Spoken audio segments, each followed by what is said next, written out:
मैं यूनिवर्सिटी से घर वापस आया तो मुझे मेरी अम्मी ने कहा कि जल्दी से तैयार हो जाओ, हम अभी नानी के घर जा रहे हैं। मैंने जब अम्मी से वजह पूछी तो मेरी अम्मी मुझे कहने लगी कि तुम्हारी खाला और उसकी बेटी अमेरिका से आए हैं तो उन्हें मिलने जाना है। ये सुनकर मैं बहुत खुश हुआ क्योंकि मैंने और मेरी खाला की बेटी ने मैट्रिक तक एक साथ पढ़ाई की थी और तब से मैं उसे शदीद मोहब्बत करता था, लेकिन मैं उससे कभी अपनी मोहब्बत का इजहार नहीं कर पाया था।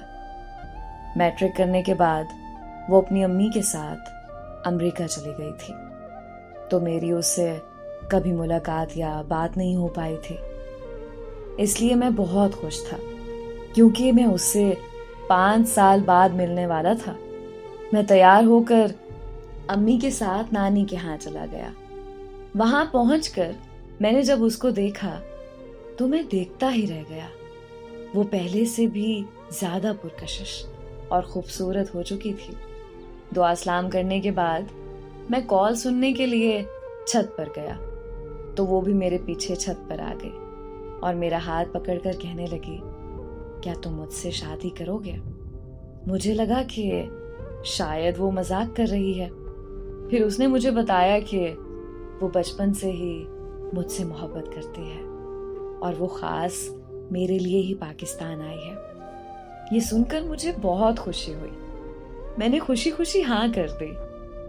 फिर कुछ देर बाद हम दोनों छत से नीचे आए तो हमारे रिश्ते की बात अम्मी और खाला के दरमियान चल रही थी। इसी दौरान कुछ दिन बाद हम दोनों की खुशी खुशी मंगनी करती गई।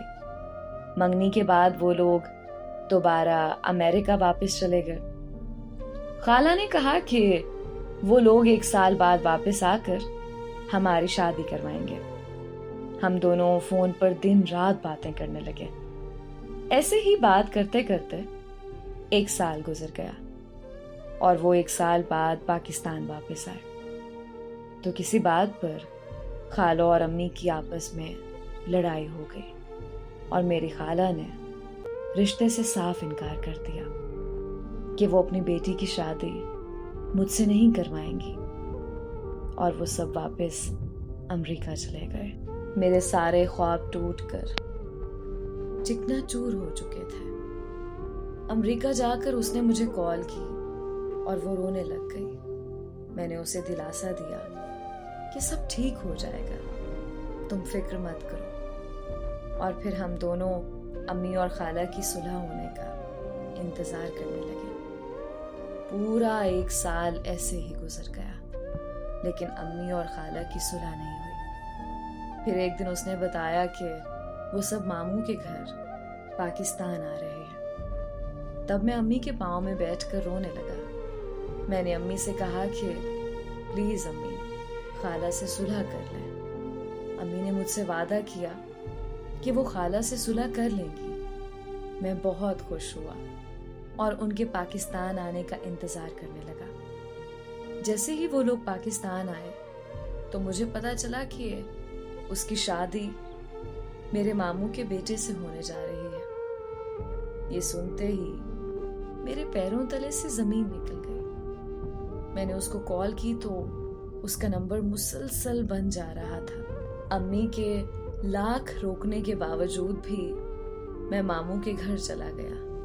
वहां मैंने मामू की मिन्नतें की और अपनी खाला के पाँव में बैठ गया। लेकिन मेरा दर्द, मेरी तकलीफ किसी ने नहीं समझी, बल्कि मेरे मामू ने मुझे अपने घर से धक्के दे के निकाल दिया। मेरी कजिन वहीं मौजूद थी। वो सब कुछ अपनी आंखों के सामने होता हुआ देख रही थी, लेकिन वो बिल्कुल खामोश खड़ी रही। और फिर 2 दिन बाद उसकी शादी हो गई। उसकी शादी को आज 8 साल गुजर चुके हैं, लेकिन मैं उसे अभी तक भूल नहीं पाया। आज लोग मुझे पागल, मजनू और रांझा जैसे नामों से पुकारते हैं, लेकिन मुझे इस बात से कोई फर्क नहीं पड़ता क्योंकि लोगों की नजरों में मोहब्बत का जज्बा बिल्कुल फजूल है। मुझे इस बात से भी कोई फर्क नहीं पड़ता कि वो मजबूर थी या बेवफा। मेरे लिए वो मेरी पहली और आखिरी मोहब्बत है। मेरे करीब मोहब्बत में किबला बदल लेना शिर्क के जुमरे में आता है। मैं मुसलसल और राह तलक, मैं आखिरी सांस तक उसके मोहब्बत में मुब्तला रहूंगा।